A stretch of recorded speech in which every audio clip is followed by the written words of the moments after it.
Dubai Dubai ने एक golden visa जारी कर दिया है।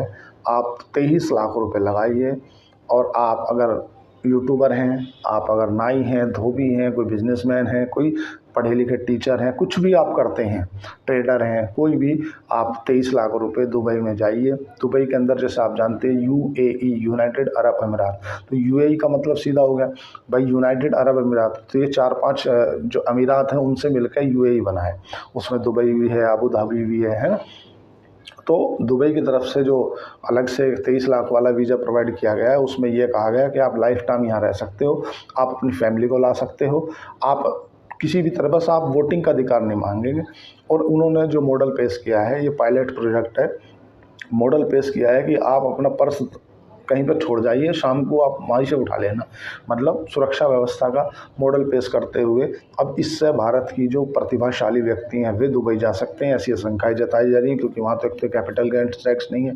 इससे पहले भी लगभग 23 लाख लोग जो है वो दुबई जा चुके हैं। मतलब हर साल ऐसा कोई आंकड़ा नहीं जो 1 लाख से कम लोग दुबई सेटल हो रहे हों। लोग ऑटोमेटिक दुबई से सेटल हो रहे हैं। जब एक सडनली अमाउंट के ऊपर आपके पास में पैसा हो जाता है ना, तो तब आपको नए डिफरेंट तरीके के आइडिया आने लगते हैं कि यहाँ के AQI सिस्टम कैसा है, एयर क्वालिटी इंडेक्स ख़राब है, यहाँ का जो सिक्योरिटी सिस्टम है, पुलिस मैनेजमेंट ख़राब है, यहाँ अधिकारी काम करने से पहले नीचे से पंच मांगता है कि भाई नीचे से मनी दो तब मैं काम करूँगा।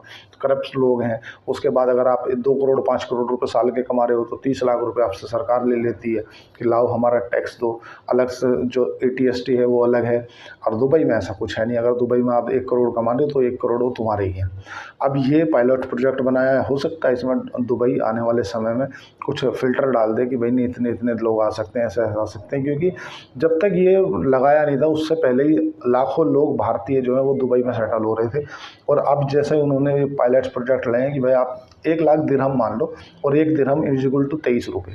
तो 23 लाख रुपए अगर आपके पास में है तो आप दुबई में वीज़ा अप्लाई करें और आप जो है दुबई जाकर रह सकते हैं। बस क्राइटेरिया एक है कि आपका बैकग्राउंड क्रिमिनल नहीं होना चाहिए, आप किसी बैंक करप्ट के डिक्लेयर नहीं होने चाहिए, और आप जो ना सही व्यक्ति होने चाहिए, तो आप दुबई में जाकर रह सकते हैं। और देखो वहाँ उन्होंने क्या, पहले तो इतने मकान बना दिए, अब जितने आदमी जाएंगे वे मकान रेंट से तो लेंगे ही। कोई खरीदेगा तो कोई रेंट से लेगा तो उनके यहाँ GDP में कंट्रीब्यूशन होगा। तो दुबई ने मौके पर मार दिया चौका, और चौका ऐसा मार दिया।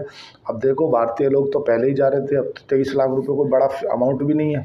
जो लोग मतलब पर महीना या पर साल 2-4 करोड़ रुपए कमाते हैं, वो तो 23 लाख रुपए दे के हाल दुबई शिफ्ट हो जाएंगे। अगर वहाँ से 2 करोड़ भी कमाए तो वे उनके खुद के, और यहाँ 2 करोड़ कमाए तो 60 लाख सरकार के, 1 लाख 40